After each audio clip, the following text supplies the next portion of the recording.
All right, it's Good Morning Nigeria, live on the network service of the NTA. And up next is newspaper review.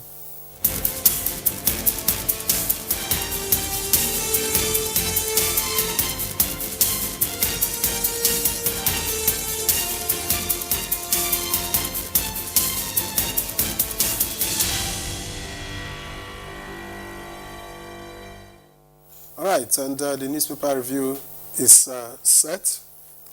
At least Chukwudokolu Baja is here, and his looks say so. Victor, I am here, fully here. I say good morning, Victor. Good morning, Nyere. Good morning, Chukwudi. Good to see you. You're both in blue. Yes, you are. Anyhow, let's go. All right, let's see what the papers have this morning. We'll begin with the blueprint, and it leads with protests. Venturi Okukwe, Sislak, others hail Tinubu on broadcast. So the riders, it's time to end protest, embrace dialogue. APC chieftain, we have issues with president's address. That's credited to Atiku Falana. Pages 6 and 16 would let you in on all of that. So away from that, we can see a picture story here. Cadets of Nigerian Defense Academy during the exercise Camp Highland Adventure leadership training for cadets of 71 regular course and direct short service course 28 of the NTA. Beautiful picture, shows you the struggle that military men go through just so that we can stay in peace. Away from that, below the picture story, decades of underinvestment slowing down nation's reform, according to the federal government. Ryder says solutions will come with short-term costs. And we have Nigerian new crude oil grade to boost production output. Gunmen killed 8 in Imo community. Page 13 has that. And looking above the masthead, NCC mandates telcos to improve transparency on call data charges. Interesting. Page 24 has that. Let's see the New Telegraph quickly now. The New Telegraph leads with presidential broadcast. Tinubu's government racing hard to win populace, investors trust. OP's S as Nigeria's knock Hill president's speech. Protesters meet today at Ojota to deliberate on address.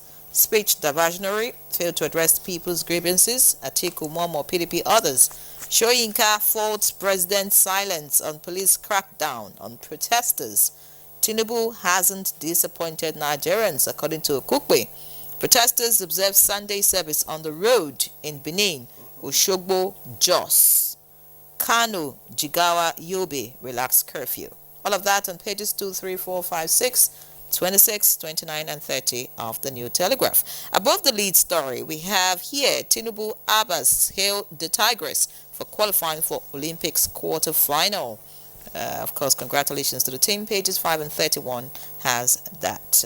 Of course, the trending story as regards drug, the NDLEA seems to be doing the needful. We have the story here. NDLEA intercepts multiple drug consignments in UK.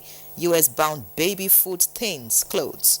The rider arrests 10 in Lagos, Ondo, Edo, Kogi raids.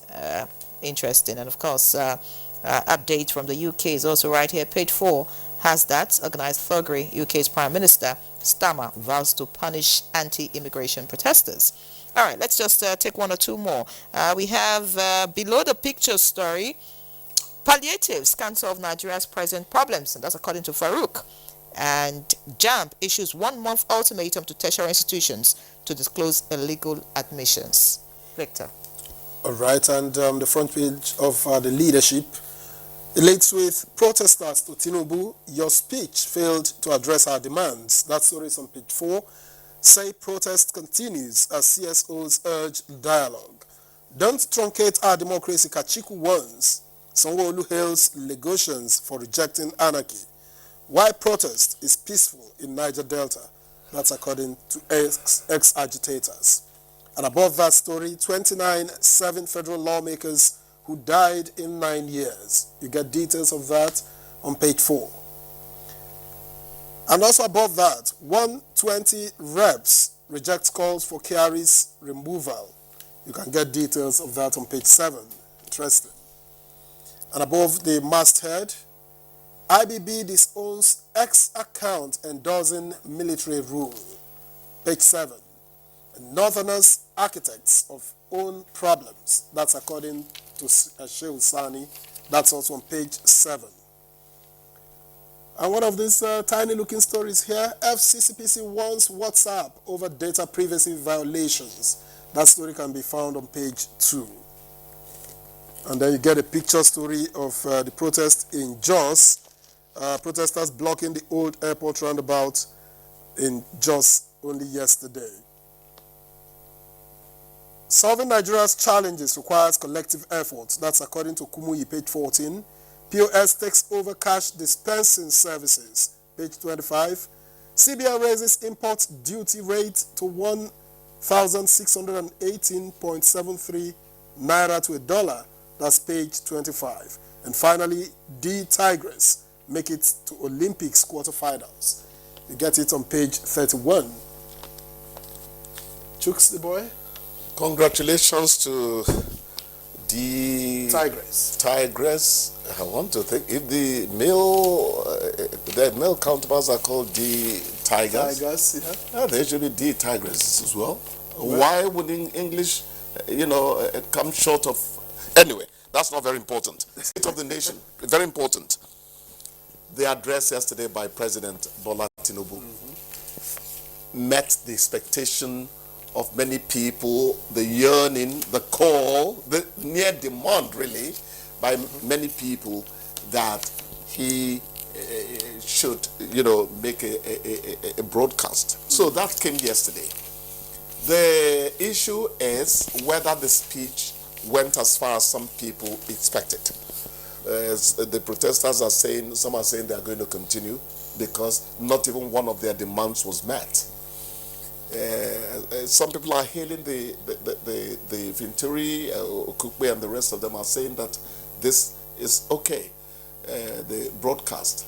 I want to think that the president has laid everything on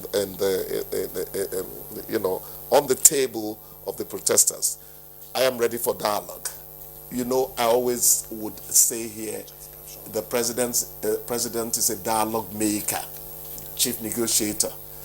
Those words were re-echoed by Yomi Okusanya, my friend, the PR guru, on a station I watched.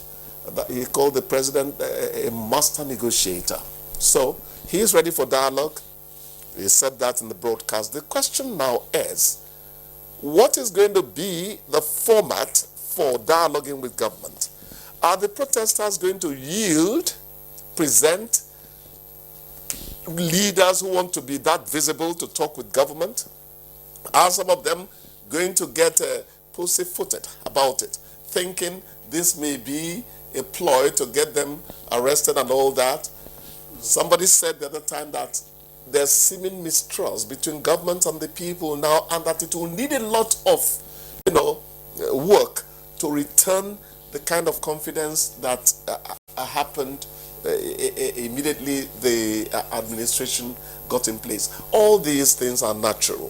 When you are at loggerheads with somebody over an issue, the likelihood is that you're not going to agree with even up to 50% of what the person says. That means that there is actually a quarrel on the ground. How do we solve it?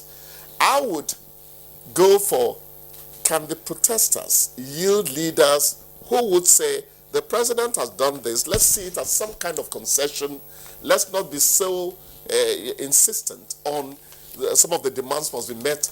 For instance, people are saying, let us return to subsidy regime. And the government is saying, the subsidy regime made it practically impossible to get any revenue to invest in anything, because almost more than 90% was quoted as being used to service debts. But after the floating of the naira and the removal of subsidy, it now dropped to 68%, meaning that government can now have some money to spend. These are talking points everyone has to really consider, seriously, so that at the end of the day, you would be arguing for that which is feasible, whether you're talking for government or talking for the protesters. In the end, that dialogue needs to happen. We can't be making suggestions. So, if they going to yield people who will meet, that dialogue just has to happen for some of these it's things very important to be ironed out. It's very and then important you that talk it about where, when, how, and there may be guarantees that nobody will be victimized, and all of those, will make it happen. And without telling the protesters you're embarking on a futile attempt and all that, not necessarily.